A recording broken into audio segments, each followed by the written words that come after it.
Un savoir-faire de plus qui ne pouvait nous échapper plus longtemps, celui d'Edgar Amont. Cette petite société, qui aujourd'hui fait partie des entreprises du patrimoine vivant, fournit les maisons de luxe en accessoires, des boutons en passant par les bijoux fantaisie.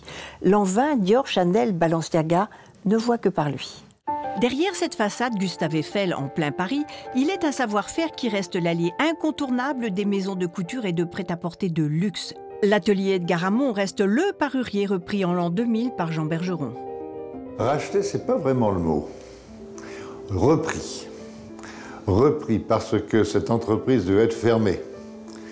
Et l'idée, c'est d'éviter que des petits métiers comme ça se ferment. Au début du siècle dernier, l'objet du parurier, c'était l'ornementation du vêtement. Aujourd'hui, l'on dirait les accessoires. Car si dans Paris, il n'y a plus ce petit monde foisonnant qui travaille pour la haute couture dans l'urgence, et au moment des collections, parce que qu'est-ce qui se passe? Le couturier, il crée ses collections. Et puis, créant ses collections, eh bien, 15 jours avant, il s'est dit « Ah, mais il faut des accessoires ». Et s'il n'y a pas tous ces petits métiers qui sont là pour les faire, eh bien, à ce moment-là, il n'y aura plus de haute couture qui défilera à Paris. Ça ira défiler à Shanghai ou à Milan, là où les gens savent encore travailler aussi dans l'urgence. Moins bien peut-être, mais ils travailleront dans l'urgence. L'important, c'est qu'on puisse les servir au bon moment et selon leurs caprices. En son temps, Hubert de Givenchy louait la créativité de l'atelier, mais aussi le respect de ses délais de livraison. Aujourd'hui, la maison est à l'heure du commerce numérique avec sa marque. À l'atelier, bien trouvé. Je pense qu'il y a une vraie perspective de développement pour ce genre de métiers qui sont très traditionnels. On peut se dire, mais est-ce que ça va survivre à la mondialisation, etc. Et je pense qu'il y a vraiment un savoir-faire du Made in Paris, en fait, parce que c'est vraiment au cœur de Paris. On fait travailler un certain nombre d'artisans dans Paris, qui est très recherché par les maisons françaises, mais aussi à l'étranger, par des clients étrangers.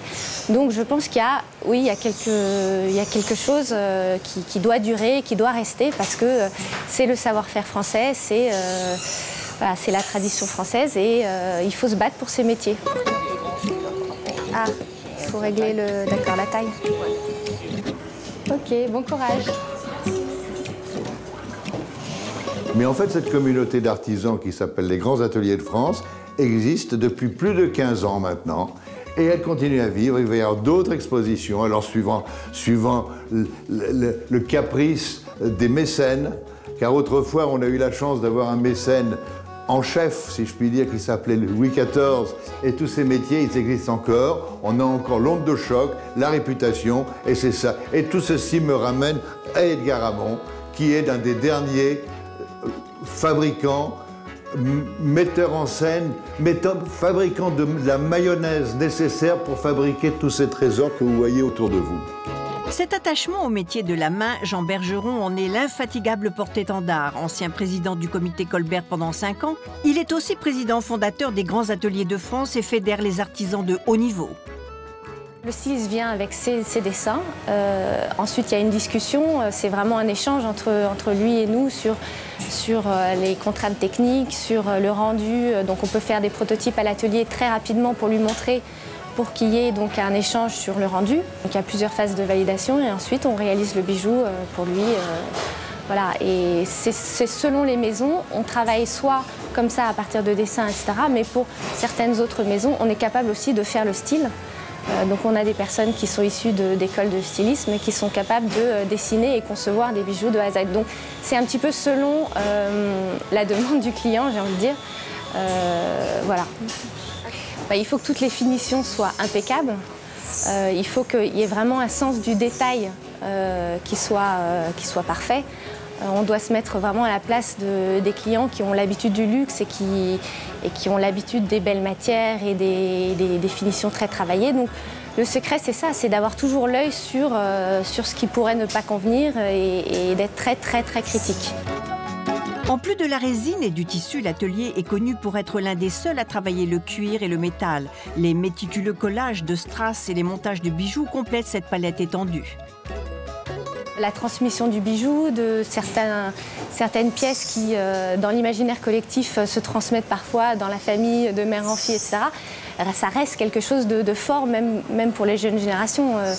Donc un bijou, même s'il n'est pas précieux, s'il est extrêmement bien travaillé, si les matières sont belles à voir, etc., je pense que oui, la jeune génération y est sensible. Mais quel avenir pour cet atelier d'exception qui a déjà échappé de peu aux affres de la délocalisation?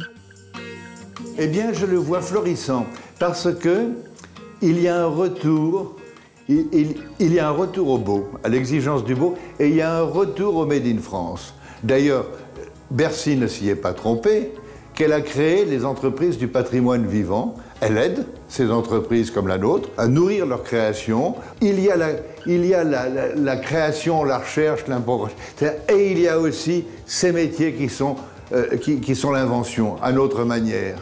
Mais quand j'ai vu, comme nous l'avons vécu, un Marc Jacob venir nous acheter en euros ce qu'il revendait en dollars, j'ai commencé à me dire qu'il y avait une vocation pour le Made in France. Et un Made in France qui fait référence dans le monde entier. Saluons ce gardien du temple dont l'engagement nous rassure quand on sait notre amour pour les broches, les bagues, les boucles, les chaînes et les sautoirs.